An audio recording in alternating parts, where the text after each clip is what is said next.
तो viewers section 3 आपको समझ आया होगा। अब हम अपने नेक्स्ट सेक्शन की तरफ बढ़ते हैं। सेक्शन 4 ऑफ पीपीसी वो बताता है extension of code of extra territorial offences. अब इस कोड का जो फैलाव है वो मुल्क की हदूद से बाहर, जो हमारी बाउंड्री है उससे बाहर कोई ऑफेंसेस हो जाए तो The provision of this code also apply to any offense committed by, तो इसके सब सेक्शन में जो जिस बंदे हैं वो कौन से हैं वो बताता है कि इस कोड के तहत, यानी जो ये पाकिस्तान पिनल कोड है उसका इतलाक किसी पे हुआ है और उससे ऑफेंस कमिटेड हो जाए तो उसकी पनिशमेंट क्या होगी। तो सब सेक्शन में बताता है, सब सेक्शन 1 बताता है any citizen of Pakistan, Pakistani शहरी हो कोई भी, और any person in the service of Pakistan, या कोई ऐसा बंदा जो पाकिस्तान में मुलाजमत के तौर पे काम कर रहा है।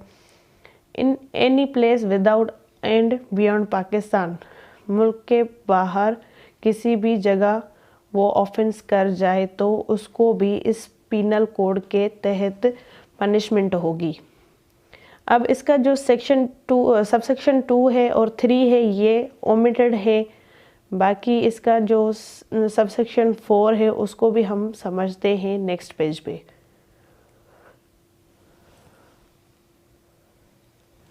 अब सेक्शन 4 का सबसेक्शन 4, क्योंकि बीच में 2 एंड 3 सबसेक्शन ओमिटेड हैं, तो सबसेक्शन 4 बताता है any person on any ship or aircraft registered in Pakistan wherever it may be. अब इस प्रोविज़न में ये बताता है कि कोई भी पर्सन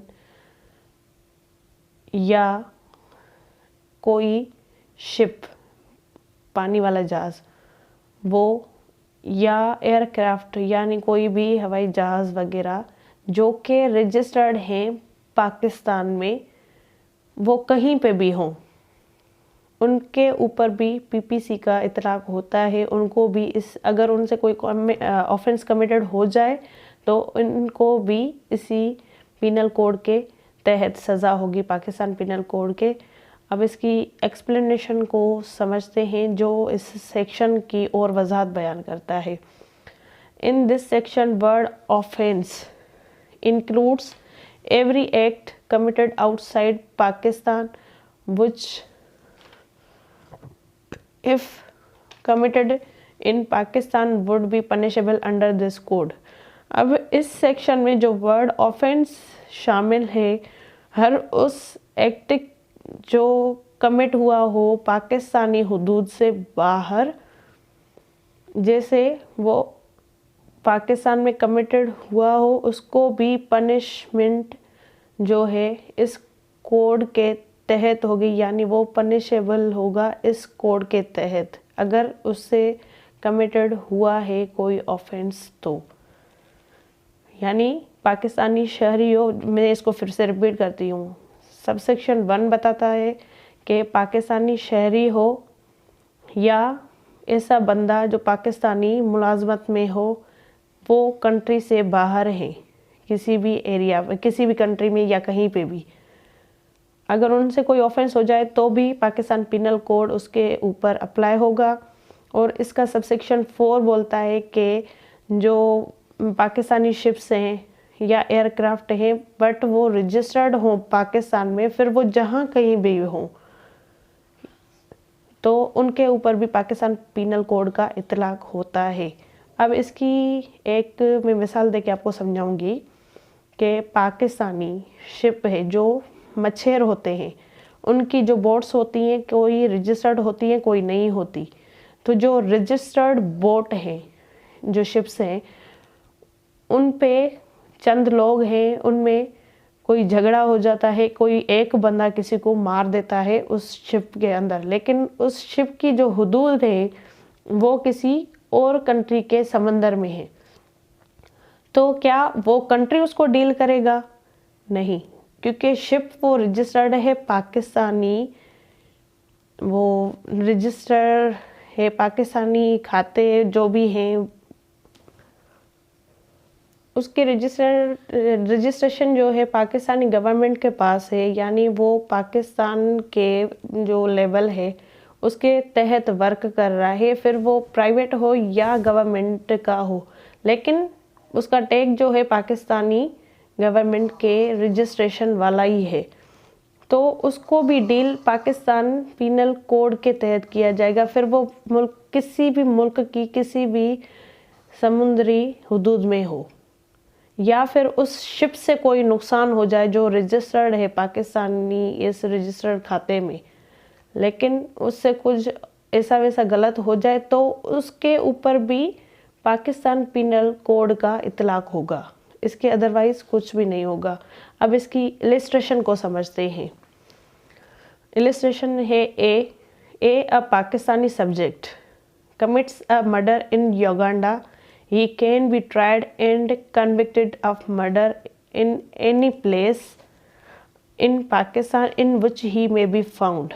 अब जो ए बंदा है वो कौन है? पाकिस्तानी है और कमिट करता है मर्डर युगांडा में, उसको ट्राइड किया जाएगा और उसको मुजरिम करार दिया जाएगा या उसको कन्विक्ट किया जाएगा मर्डर का, मुजरिम करार दिया जाएगा मर्डर का किसी भी जगह में, किसी भी जगह पे पाकिस्तान में वो जहाँ पे भी मिला, यानी वो वापस आया पाकिस्तान के किसी भी शहर में मिला, किसी भी सूबे में मिला, उसको वहीं पे ही उसका ट्रायल चलेगा और उसको कन्विक्ट करार दिया जाएगा इस युगांडा वाले कत्ल में।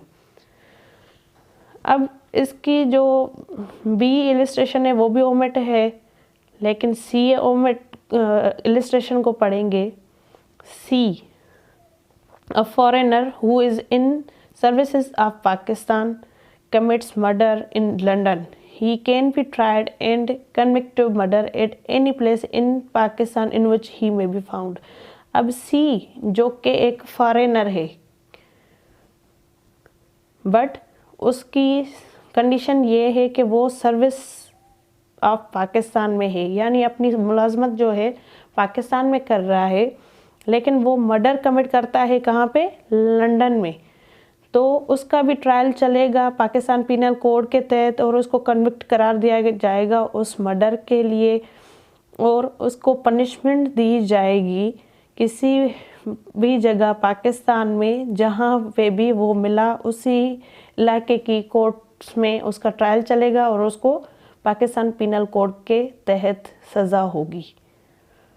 तो ये आपको समझ में आया होगा कि कोई बंदा पाकिस्तानी शहरी है और मुल्क से बाहर जाके कोई ऑफेंस करता है तो भी उसको इसी कोड के तहत पनिश होगी। अगर कोई फॉरेनर है लेकिन वो मुलाजिम है पाकिस्तानी गवर्नमेंट का या पाकिस्तान के किसी भी खाते का, लेकिन सर्विस किसके लिए सरअंजाम दे रहा है? पाकिस्तान के लिए, फिर वो मुल्क से बाहर जाके कहीं पे भी कोई ऐसा ऑफेंस कर जाता है तो भी उसका ट्रायल पाकिस्तान पीनल कोड में चलेगा।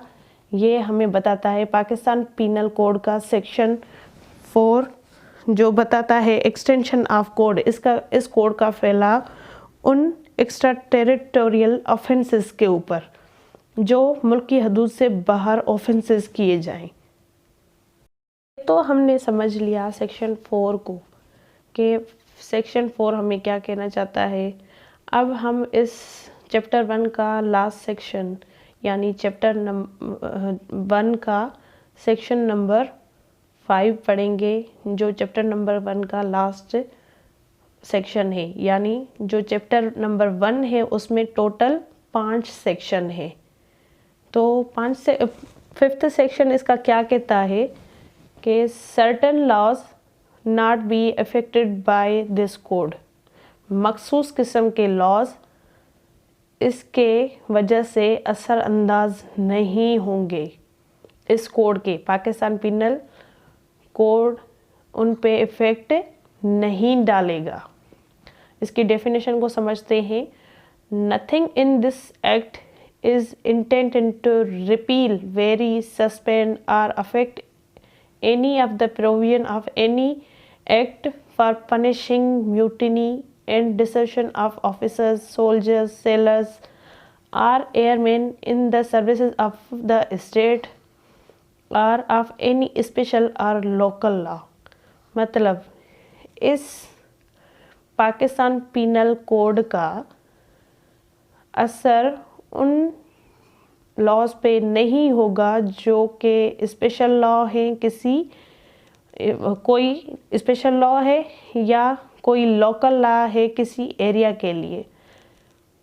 वो स्पेशल लॉज ये mutiny, desertion of officers, soldiers या सेलर्स, एयरमैन, इनका अपना ही एक कोड होता है, प्रोसेस होता है, या इनका ट्रायल उनके कोड के तहत ही होता है। तो पीपीसी उन पे असर नहीं डालेगा, यानी उनको ना रिपील करेगा, ना वेरी करेगा, ना सस्पेंड करेगा। उनकी अपनी जगह रहेगी और पाकिस्तान पिनल कोड की अपनी जगह रहेगी। यानी ये वो मैंने बताए म्यूटनी, डिसीजन ऑफिसर, इनका अपना एक कोड है, उनके तहत उनको सज़ा दी जाएंगी। पाकिस्तान पिनल कोड का उन पे कोई भी असर नहीं होगा। फिर वो स्पेशल लॉ हो या लोकल लॉ हो, इनका असर नहीं, इनके ऊपर पाकिस्तान पिनल कोड का असर नहीं होगा। तो व्यूअर्स, ये हमारे थे 5 सेक्शन जो चैप्टर 1 के थे पाकिस्तान पिनल कोड के। होप सो आपको समझ में आए होंगे। हम अपने इस सिलसिले को और भी आगे बढ़ाते जाएंगे, लेकिन आज हमारा सेक्शन 5 मुकम्मल हुए पाकिस्तान पिनल कोड के चैप्टर 1 से। Thank you so much.